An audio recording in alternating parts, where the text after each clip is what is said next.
if A is equal to ABC, B is equal to BCD, C is equal to CDE and D is equal to ABCD, then which of the following statements are true। हमने ये बताना है कि कौन सी statement जो है वो true है और कौन सी फॉल्स है इसमें। तो सबसे पहले तो हमें ये बताना चाहिए कि ये साइन कौन सा है। ये वाला जो साइन है ये प्रॉपर सबसेट का है,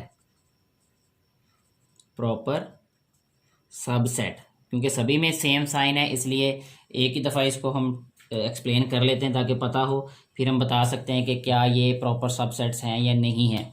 प्रॉपर सबसेट का मतलब ये है कि अगर हमारे पास टू सेट्स हों इस तरीके से कि ए में एलिमेंट्स हैं ए बी सी और बी जो है उसमें एलिमेंट्स हों ए बी सी डी और ई, इस तरह लिख लेते हैं हम, ठीक है।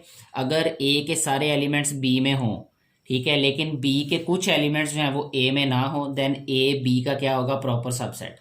समझ आ गई बात की है। अच्छा, अब इधर चलते हैं जी क्वेश्चंस की तरफ। अब A is proper subset of B. देखें ए के सारे एलिमेंट्स बी में हैं, देखें ए में है ए बी सी और बी में क्या है बी सी डी, तो नहीं है, तो ये फॉल्स है, ये इसको हम फॉल्स स्टेटमेंट कहेंगे। B is proper subset of D. B के सारे एलिमेंट्स डी में हैं, बी के क्या है बी सी डी, इसमें क्या है बी सी डी और एक एलिमेंट नहीं है इसमें, ठीक है, तो ये ट्रू है ये। C is proper subset of D. C के एलिमेंट्स क्या है सी डी ई और डी के क्या है सी डी और इसमें ई नहीं है, ये है ए बी सी डी, इसमें ई नहीं है, तो ये फॉल्स होगा। A is proper subset of D. A के एलिमेंट्स क्या हैं ए बी सी और डी के एलिमेंट्स क्या हैं ए बी सी डी, तो ये बिल्कुल ट्रू है ये। इसी तरह B is proper subset of C.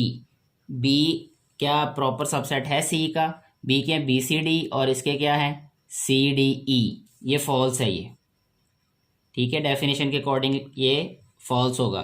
C is proper subset of ए। सी जो है इसमें है सी डी ई और ए में क्या है ए बी सी, तो ये भी क्या है फॉल्स है। इस तरीके से ये क्वेश्चन सॉल्व हो जाने हैं।